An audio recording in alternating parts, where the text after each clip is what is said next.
इनसे मिलिए।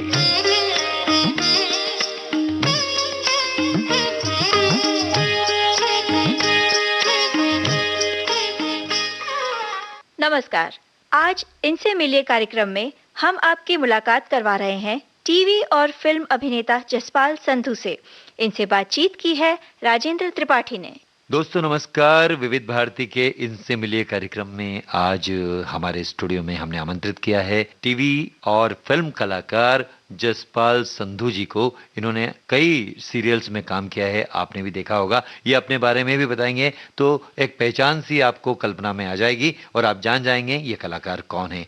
जसपाल जी, विविध भारती के स्टूडियो में इनसे मिलिए कार्यक्रम में आपका बहुत बहुत स्वागत है। बहुत बहुत शुक्रिया, आपने हमें यहाँ इनवाइट किया। भाई, विविध भारती का जो ये कार्यक्रम है इनसे मिलिए जसपाल जी, तो विविध भारती के बारे में आप क्या कहेंगे, कब से सुन रहे हैं?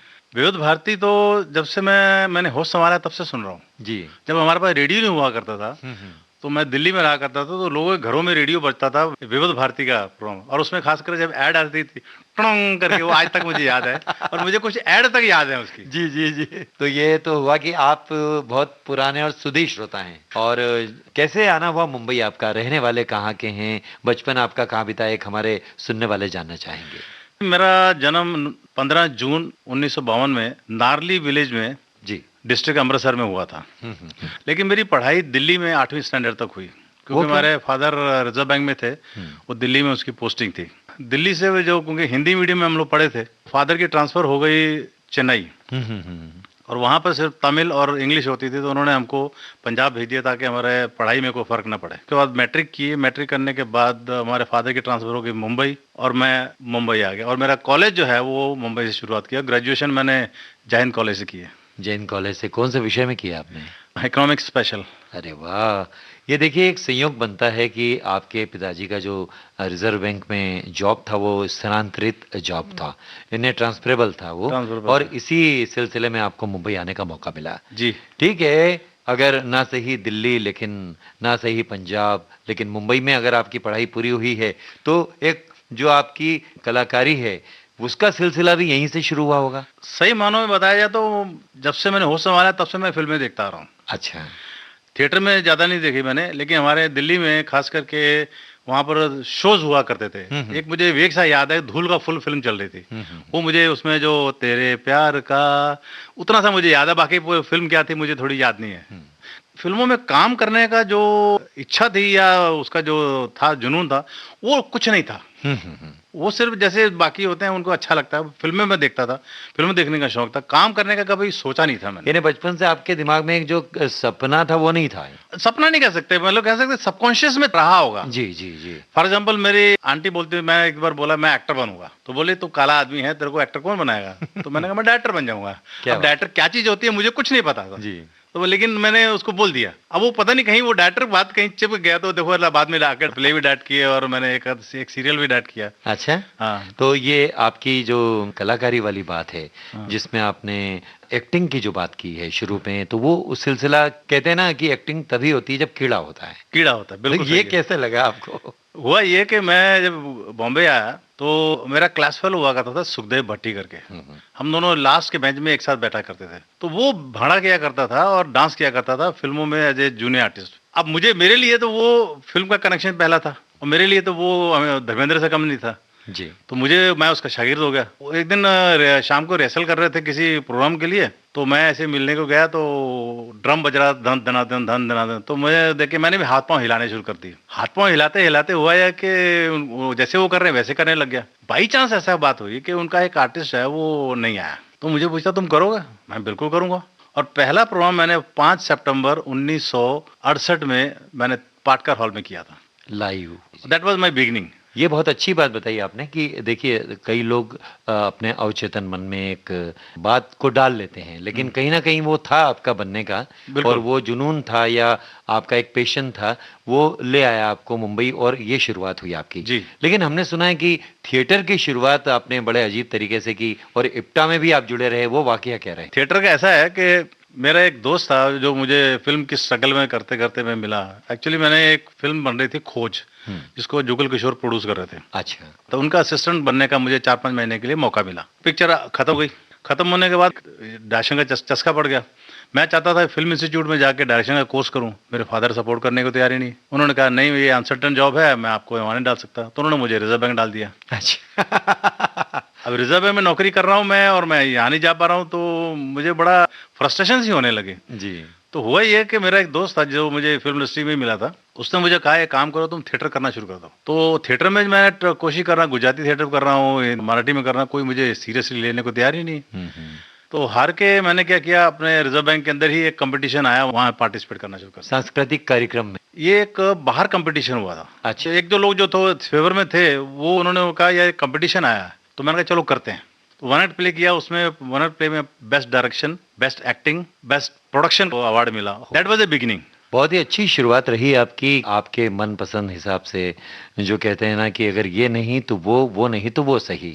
लेकिन आपने जैसे कि प्रोग्राम शुरू होने से पहले जिक्र में बताया था कि इप्टा के भी आप सदस्य रहे हैं। बड़ी अच्छी संस्था है ये, कमाल की संस्था है और कमाल के लोग हैं उसमें अंदर। उसका सौभाग्य मुझे कुछ इस तरह हुआ कि ऐसे ही जैसे यहाँ वन एक्ट प्ले करता रहा, फिर फुल लेंथ प्ले प्रोग्राम किए, फिर करते करते फिर पंजाबी प्रोग्राम किया। अच्छा। पंजाबी में नाटक किए, उसमें लाइटिंग की, एक्टिंग की, डायरेक्शन भी किया एक प्ले का। इंस्पेक्टर कॉल जेबी प्रिस्ले का प्ले था पंजाबी में।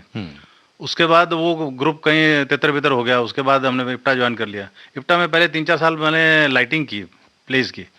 उसके बाद एक प्ले बन रहा था बकरी, जो मिस्टर MS सत्यू, गर्म हवा के डायरेक्टर जो हैं, जी, तो वो डायरेक्ट कर रहे थे। कुछ मेरे लिए कोई रोल था ही नहीं, तो रेसलें चल रही थी, कभी मैं इसकी प्रॉक्सी कर रहा हूँ, कभी उसकी प्रॉक्सी कर रहा हूँ, कभी इसकी प्रॉक्सी कर रहा हूँ, तो लेडीज की भी, जेंट्स की, सबकी प्रॉक्सी कर रहा हूँ। तो एक दिन वो बोलते थे तुम कौन सा रोल कर रहे हो? अरे मैं तो कोई रोल नहीं कर रहा हूँ, मैं तो सारी प्रॉक्सी कर रहा हूँ। तो एक कैरेक्टर था उसमें जो main one of the 3 character में से नहीं आ रहा था, बोला तुम ये करो। अच्छा।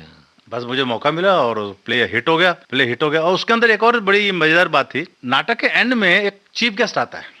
तो एक दिन पहले मुझे डायरेक्शन के असिस्टेंट ने मुझे बोला कि सर आपका रोल इंटरवल में खत्म हो जाता, आप आगे बैठ जाना। तो रेसलों में तो वैसे ही आके नम्बल बैठ गया मैं। टेक्निकल रेसल हुई, टेक्निकल रेसल के बाद उन्होंने मुझे बुलाया और मेगामैन को बुलाया, बोले इनको रविंद्रनाथ टैगोर का गेटअप दे देना। तो मेरी एज थी उस वक्त 28। अब मैं रोल करने वाला हूँ 70 साल 80 साल के बुड्ढे का। तो मैंने प्ले इंटरवल में खत्म हुआ, उसको मेकअप करने शुरू किया। तो मैंने सोचा यार ये जैसे नाटक में आया हूँ वैसे तो नहीं आना चाहिए, ये तो कम से कम इसके अंदर तो कुछ ना कुछ होना चाहिए। मुझे कैफी साहब याद है, वो कैफी साहब थोड़ा सा उनको पैरालिसिस हुआ था, तो वो चलते थे। मैंने कहा वैसे चलूं, बुरा लगेगा। तो हंगल साहब थे, मैंने कहा तो पता नहीं क्या हंगल साहब को सोचते हुए, कैफी साहब को सोचते हुए, मुझे पता नहीं ऐसा कुछ मिक्सअप हो गया कि जब एंट्री ली वो एक कैरेक्टर बन गया। ओहो, वो मैनरिज्म अलग हो गया। मैनरिज्म अलग हो गया, वो दोनों का मिक्सचर हो गया। और उसके अंदर मतलब कि एंट्री से लेकर वहां पे आके सीट पे बैठने तक मुझे क्लैपिंग मिलती रही। क्या बात। उसमें मैं हैरान, मेरे सामने कैरेक्टर जो डायरेक्टर हैरान, तो ये हुआ कैसे। और मैं खुद आज तक मुझे वो एक्सपीरियंस भूलता नहीं है। भाई आप तो बड़े खुशकिस्मत हैं कि देखिए उस दौर से लेके आज के ज़माने तक आप चले आ रहे हैं। और इप्टा जो कि बलराज साहनी, MS सत्यू, तमाम जो एक लीजेंड्स के नाम आपने लिए हैं, अंगल साहब जी, तो ये तो बड़ी बात है। कैफी साहब उससे जुड़े हुए थे और बड़ा आपका साथ रहा है उनका, ये एक गर्मजोशी वाली बात है, एक सौभाग्यशाली वाली बात है। तो इस बात को आप महसूस भी करते होंगे जब आप देखते हैं आज का माहौल। फिल्में कैसे आपको मिली? ये बकरी जब प्ले ओपन हुआ तो ये हो गया हिट, इतना हिट हुआ कि ये पृथ्वी थिएटर नया नया ओपन हुआ था। It became a tourist attraction. जी, टूरिस्ट अट्रैक्शन ये था कि पृथ्वी थिएटर देखो, उसमें बकरी नाटक देखो। अच्छा।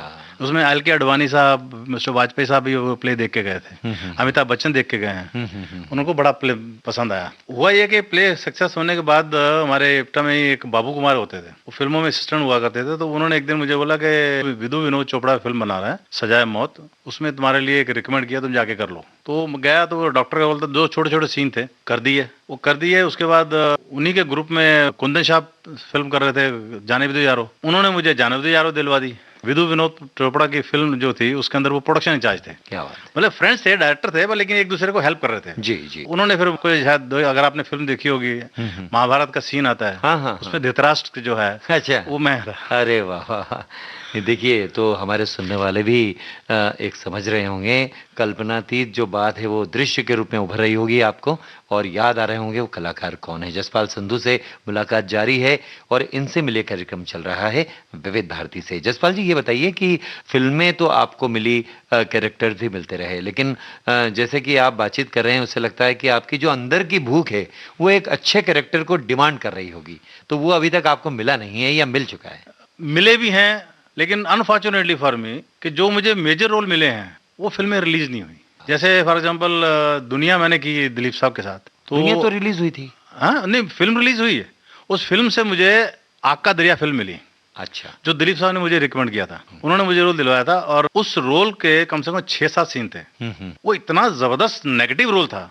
फिल्म जिसने भी मतलब एक ही सीन से उसका शूट हुआ था, तो सलीम साहब जो हैं, सलमान खान के फादर जो हैं, उन्होंने वो देखा कहीं ट्रायल में, तो उन्होंने मुझे बुलाया। उन्होंने उस वक्त मुझे 8 फिल्में दिलवाई। जी जी। इतना इफेक्टिव रोल था, लेकिन वो अनफॉर्चुनेटली फिल्म आई नहीं बाहर, तो सामने ना। बोले कि क्या होता है, फ्रस्ट्रेशन हो जाती है कि यार अच्छी फिल्म थी, अच्छा रोल था, आ जाते तो अच्छा था। एनीवे, जो अब डेस्टिनी में जो लिखा होता है वो ठीक है। लेकिन जमाना चल रहा है, आपके दौर में एक बात ये जरूर हुई कि टेलीविजन जो था क्रांतिकारी कदम उठा रहा था। बिल्कुल, और बिल्कुल। इसमें जो वो कलाकार जिसमें आप भी शुमार हैं, कन्या तमाम ऐसे कलाकार हैं जिनका कोई वजूद ढूंढने की जरूरत नहीं है, लेकिन अब टीवी ने उनको संभाल लिया है। बिल्कुल बिल्कुल बिल्कुल बिल्कुल कितना सहमत है आप मुझसे? बिल्कुल मैं सहमत हूं उनसे, और बल्कि कहूंगा कि टेलीविजन ने काफी एम्प्लॉयमेंट क्रिएट की जो फिल्में नहीं दे पा रही थी। हाँ, तो अभी हाल ही में वो एक सीरियल है कॉमेडी, तारक मेहता का उल्टा चश्मा। जी जी जी। उसमें लोग देख रहे हैं आपको।